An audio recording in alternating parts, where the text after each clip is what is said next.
Subscribe कीजिए हमारे channel नूर रज़ा को और बेल आइकन को प्रेस कीजिए जिससे आपको हमारी न्यू वीडियो की नोटिफिकेशन मिलती रहे। आओ, पाक दामन बेटियों की शान क्या है सुन लो।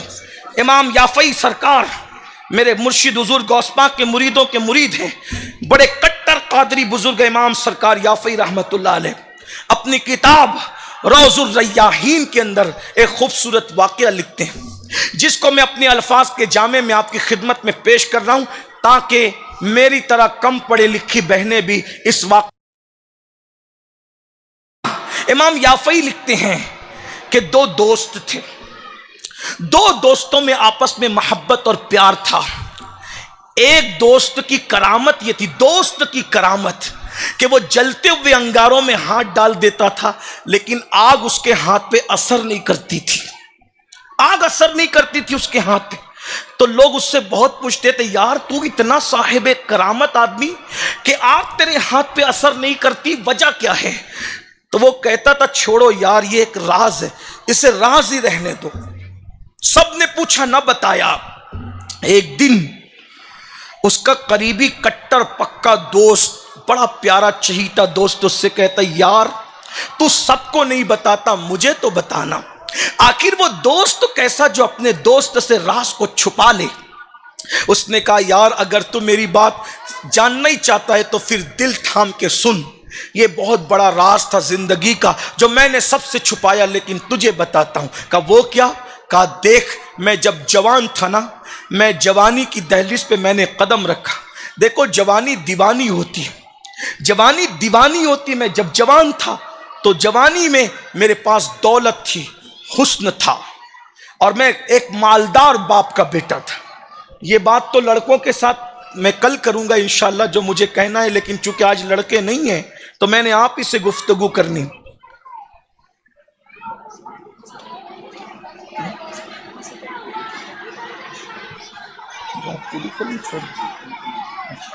जी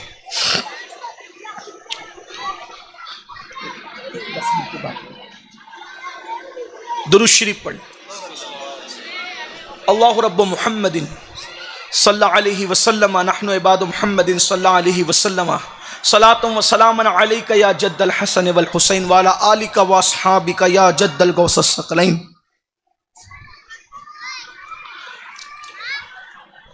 लोग पूछते थे कि तू आग में हाथ डालते, आग तेरे हाथ पे असर क्यों नहीं कर? किसी को नहीं बताया, दोस्तों को बताया। मैं जवान था, मालदार था, मालदार बाप का बेटा था। जवानी में मेरी नजर मेरे घर के सामने टेरिस पर खड़ी हुई एक लड़की पे पड़ गई। लड़की बड़ी खूबसूरत थी, बड़ी हसीन थी, जमील थी, आंखें चार हो गई। मैंने सोचा पूरी जिंदगी गंवा दूंगा, पूरी दौलत दांव पे लगा दूंगा, इस लड़की को मैं हासिल करूंगा। जुनून था, जवानी में जुनून होता है, जवानी बहुत जुनूनी हो। जुनून कहते ही पागलपन को। जवानी का जीम और जुनून का जीम लाजिम और मलजूम। बस हम इतना ही कहते हैं कि जब दो जीम एक साथ हैं तो इस जुनून को इश्क मजाजी यानी अपने जैसे लोगों के जुनून में तब्दील करने की बजाय जुनून इश्क मुस्तफ़ा में तब्दील कर दो। इंशाअल्लाह दुनिया भी जन्नत बन जाएगी और आखिरत भी जन्नत बन जाएगी। जुनून जरूर हो जवानी में, लेकिन इश्क मुस्तफ़ा का जुनून, मोहब्बत रसूल का जुनून। अरे धोखा देने वालों से क्यों दिल लगाते हो नादानो? अगर दिल ही लगाना है तो जाने वफा से दिल लगाओ, दुनिया भी समर जाएगी और आखिरत भी। और इश्क तड़पाता है, इश्क मुस्तफ़ा सुकून अता करता है। और इश्क जलील करते हैं, इश्क मुस्तफ़ा इज्जत देता है। हर इश्क जो है वो जमीन में धसा देता है, इश्क मुस्तफ़ा काबे की बुलंदियों पे खड़ा करता है। और इश्क को गुमनाम कर देता है, इश्क मुस्तफ़ा नेक नाम कर देता है और इश्क बदनाम कर देता है। इश्क मुस्तफ़ा ऐसी इज्जत अता करता है, इंसान कब्र में चला जाए तो भी उसका नाम बाकी रहता है। मेरे इमाम कहते हैं, इश्क तेरे सदके जलने से छूटे सस्ते, जो आग बुझा देगी वो आग लगाई है। और इश्क लोगों के दरमियान सर झुका देते हैं।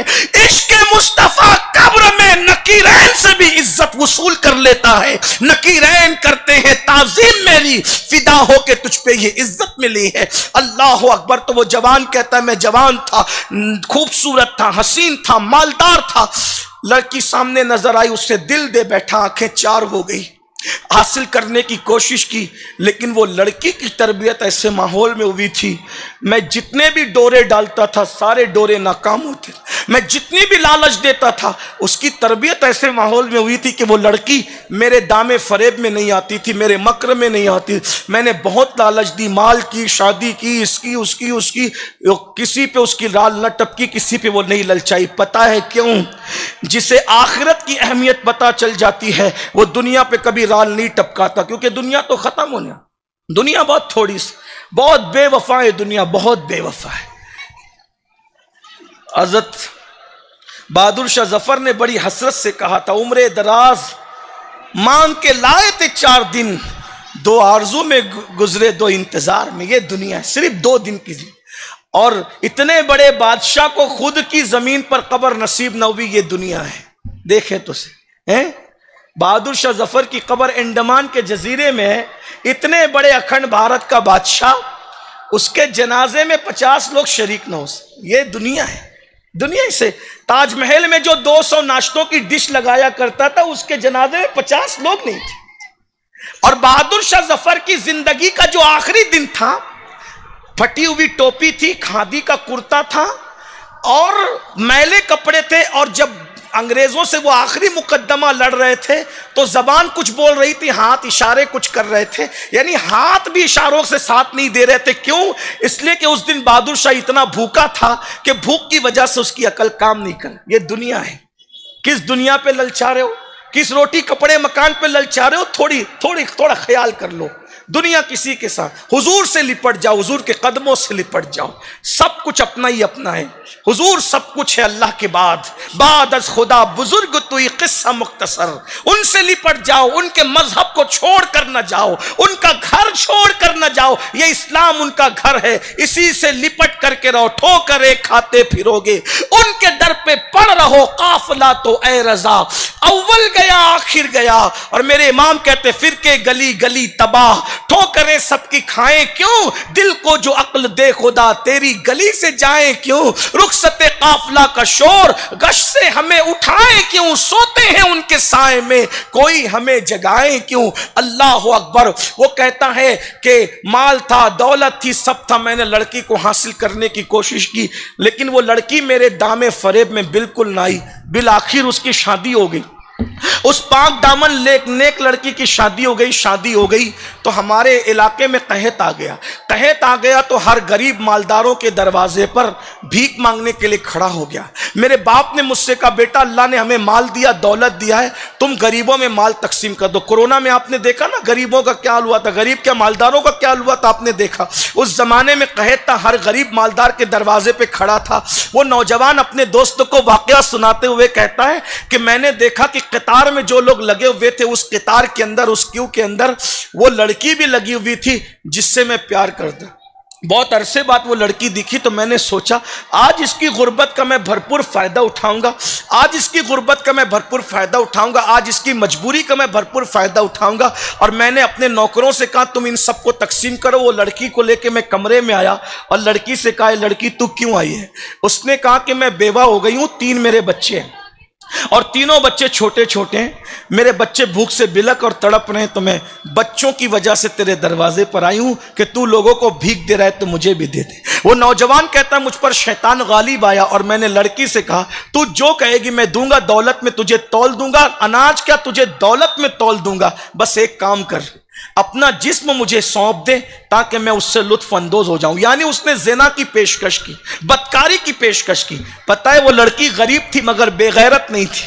नेक माँ बाप ने उसकी अच्छी तरबियत की थी। सैयदा फातिमा ज़हरा के किरदार के साए में लड़की ने फौरन एक जुमला कहा, ए नौजवान अल्लाह से डर, लज्जत के लिए गुनाह मत कर, लज्जत चली जाएगी गुनाह बाकी रह जाएगा। अल्लाह को क्या मुंह दिखाएगा?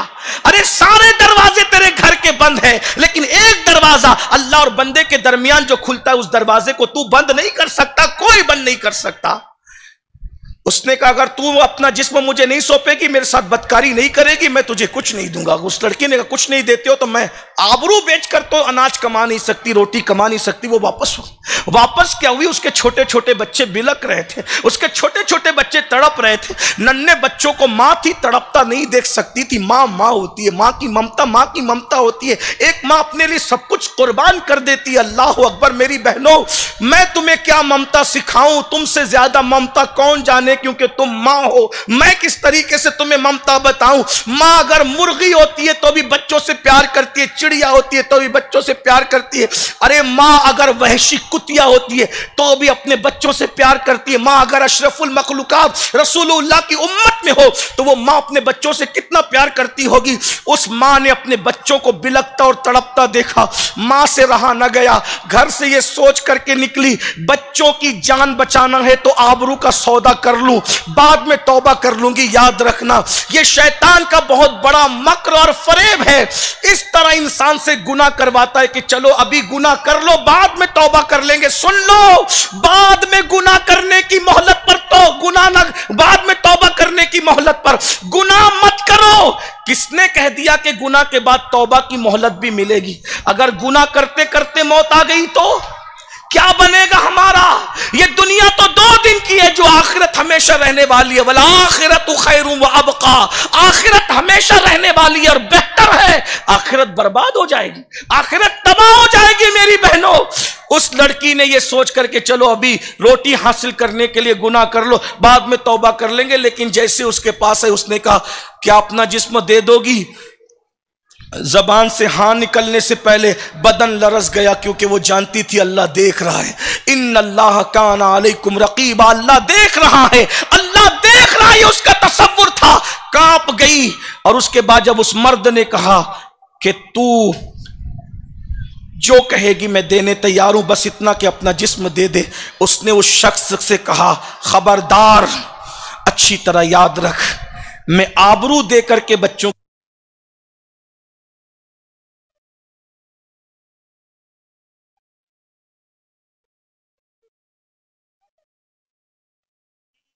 बच्चे को तड़प तड़प कर भूख से मरता तो देख लूंगी, लेकिन अल्लाह की नाफरमानी नहीं करूंगी और अब तेरे दरवाजे पे लौट कर भी नहीं आऊंगी।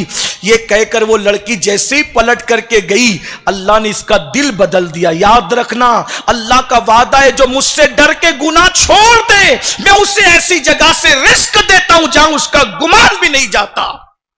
मेरी बहनों, जब वो पलट के चली गई, वो लड़के का दिल बदल गया। वो जवान कहता है मेरा दिल बदला और मेरे दिल में ख्याल आया कि ये गरीब होकर अल्लाह से इतना डरती है तो मुझे मालदार हो के अल्लाह से कितना डरना चाहिए। और मालो मनाल लेकर, तोहफे तहाइफ लेकर और साजो सामान लेकर, गुलाम कनीजों के साथ वो उस लड़की के दरवाजे पर गया। दस्तक दी, अंदर से आवाज आई कौन? बाहर से इसने कहा बहन दरवाजा खोलो, मैं तुम्हारे लिए तोहफे तहाइफ लेकर के आया हूं। लड़की ने दरवाजा खोल के मुझे देखा तो कहा अब भी पाप के इरादे से आया है? कहा नहीं, जब तू गरीब होकर अल्लाह से इतना डरती है तो मुझे मालदार होकर अल्लाह से कितना डरना चाहिए। उस लड़की को कहा कि ये सामान ले लो। मैंने, उस लड़की ने कहा रुक, अभी नहीं लूंगी। उसने सर सजदे में रखा और बुलंद आवाज से दुआ की, अल्लाह मैं इस नौजवान के लिए दुआ करती हूं कि तू इस पर दुनिया की आग भी हराम कर दे और जहन्नम की आग भी हराम कर दे। वो नौजवान अपने दोस्तों से कहता है मेरे भाई,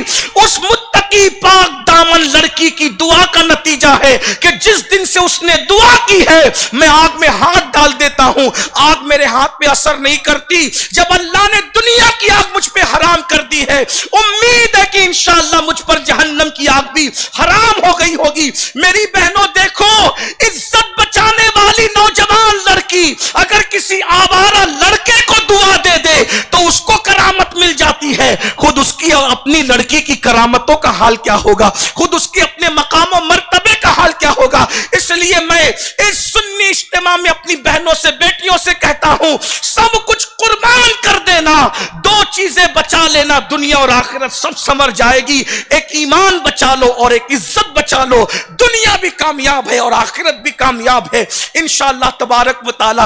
अगली गुफ्तगू फिर कभी करेंगे। अल्लाह ताला हम सब की बहन बेटियों की इज्जत आबरू की हिफाजत करे। अगर दिल जली हुई आवाज में कोई आपकी शायान शान जुमला आपके शान के खिलाफ निकल गया तो उसके लिए माफी चाहता हूं।